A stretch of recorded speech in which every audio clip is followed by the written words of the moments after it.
Thank you for watching my humble homestead and garden side chat.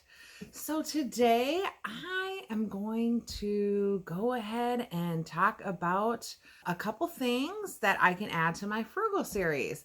I had some requests for that. You guys are liking that. And you know what? I'm so humbled and so blessed to just know you're watching. Oh my goodness. Just that you guys are liking the content I'm doing. And I had some people ask me, when are you going to do some more frugal tips? And honestly, as soon as I can.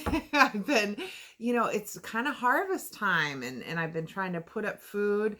If you guys have seen the prices of food go up, so that's another, I have some frugal tips on groceries and stuff too. So, trying to buy things on sale and just kind of prepare them, store them, make them shelf stable or free, however you guys can do that. So, I've invested in just different ways to store my food, dehydration. If you guys want to invest in a freeze dryer, I can link that below too. That's kind of, I think, more for down the line a little bit. I'm happy, I started off, my first thing I started off doing was dehydrating, then canning. Then, even just making the meals and freezing them, that's really a good way too. So, but anyway, so today what I'm going to do is I need to make some of my herbal shampoo. And I started off just using the plain Castile soap for my shampoo, which works just fine. It does not suds. So if y'all just use the plain Castile, there's no sudsing to it. But Castile soap is like, I use it for everything. You can use it for washing your dishes, body soap. You can even use it for clothes. It's pretty much an all-around soap. I love it. I buy it in many different scents, and I can put a link below for that too. You can also find it at Walmart. You can find it on As You're Standing. You can find it, I've gotten it on Amazon. So I'll put a link below. It's very non-toxic. It's very good for your body. Why do I use it for shampoo? I need to go stop my tea kettle's going to whistle really loud because I'm going to make some herbal shampoo. So I need to make some herbal tea for that. So let me go turn my tea kettle off. Okay. So when we use commercial hair products and things like that, I don't wash my hair every day. It's actually very good to use our natural oils for our hair and skin. And so I don't wash my hair every day. But anyway, what happens when you use those commercial products, it really just, what it does is it just strips all those natural oils out. So then your body is quickly producing them and it makes you feel like you have greasy hair. So it makes you feel like you have to wash your hair every day. So it's stripping them. Then your body's trying to produce them. Then it strips them. When you're using non-toxic, your body's actually doing what it's supposed to do. So sometimes when you first start to go more natural, it might be a little process, or you might not just like what's happening to your hair. Sometimes I just say maybe just stop the shampoo and just go to conditioner for a while and then, do it in phases. But anyway, so here's what I'm going to do, how I make my herbal shampoo, just because this doesn't suds and this has some other benefits too that I like it. So you can use whatever kind of herb blends you like. I'm just making it into a tea. I like to use, I'm using these out of my bag because my jars are full of these, and so I'm just using up the ones in the bag. So I'm using marshmallow root. I use marshmallow root for so many things. Marshmallow root is good for coughs, mucus, all that. But for the hair, it kind of helps to shine a little bit. So I'm going to put some marshmallow root in there. I'm going to put a half a cup I should have brought a funnel because I want to make a big mess. Yep, but that's okay. And then I am going to put some hibiscus flowers. Hibiscus flowers, I just like them. Plus, it just is kind of good for your hair. The scent, it just has some actual vitamins and nutrients in there. So I'm just adding the hibiscus flower to it. Same of the hibiscus flower. I make a nice hibiscus tea, which I love too, but this is my shampoo. And it has a nice red color. So if y'all have any red tones in your hair, it's kind of a little nice little tip there. And then the other one I like to add is chamomile. Chamomile's so good for so many things, but it also helps if you do have any blonde highlights. It's not just good for that. It's calming, relaxing. It just overall adds some other vitamin properties to your hair too. So oh my gosh, I don't know why I'm throwing it in the jar. I'm meaning to throw it in a bowl. I actually am just using cheesecloth. If you don't have cheesecloth, you can just put it in a bowl and strain it. So I'm just going to do this, wrap it up my cheesecloth, and now I'm going to go get I'm just going to wrap it up like this. And then I'm going to go get my hot water, and I am just going to pour my hot tea water over it. And I'm just going to let this seep for just like I make a cup of tea for like 15-20 minutes. And then once it cools down, I will show you how I use the tea from this and make my shampoo.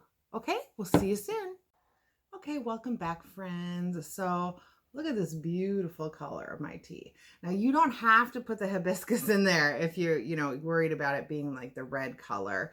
I have a little bit of red in my hair. I don't mind it.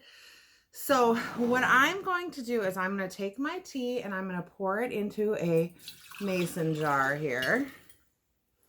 Then I take about a cup of, I spell, it's just one of those days. So I take about a cup of Castile soap. This is a fourth a cup measuring cup. It's a fourth a cup. So I did that. And then what I like to do is I put in about 20 drops of essential oil. Just because I like to. So I'm going to put lavender in it. That's just my choice. And then because the Castile soap does not suds, I'm going to put just about a quarter of a tablespoon of oil in there. Now I'm going to use avocado oil. You can use the JoJo oil, or if you're concerned about oil and you don't want to put oil in it, you can use milk, any kind of milk, like almond milk, coconut milk, cashew milk, even regular milk, goat's milk, cow's milk. That will give it a little suds too. And I'm just going to use like a quarter of, just a tiny bit, just a quarter. This is not open. Quarter of a teaspoon. And then when I do that, I'm just going to shake it up in my, there we go. Look at that. Okay. So I'm just going to put just a little bit there, just like that. And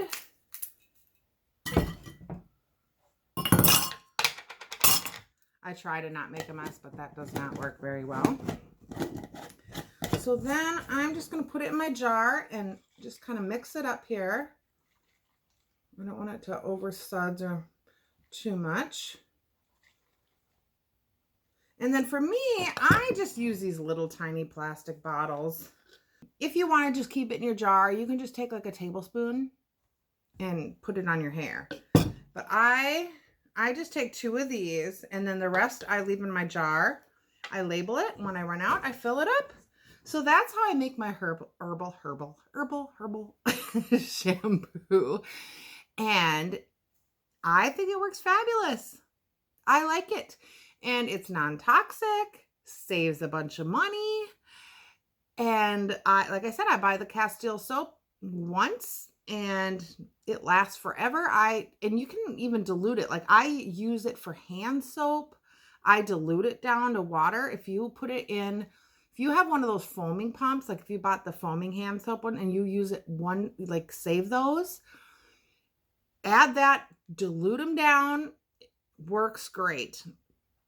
What else? So then I'm just going to show you again the easy non-toxic Febreze air freshener that I make. I condensed that down because now that our windows are going to start, our houses are going to start being closed up and everything. It's just an easy non-toxic way to freshen our cars, our furniture, our homes.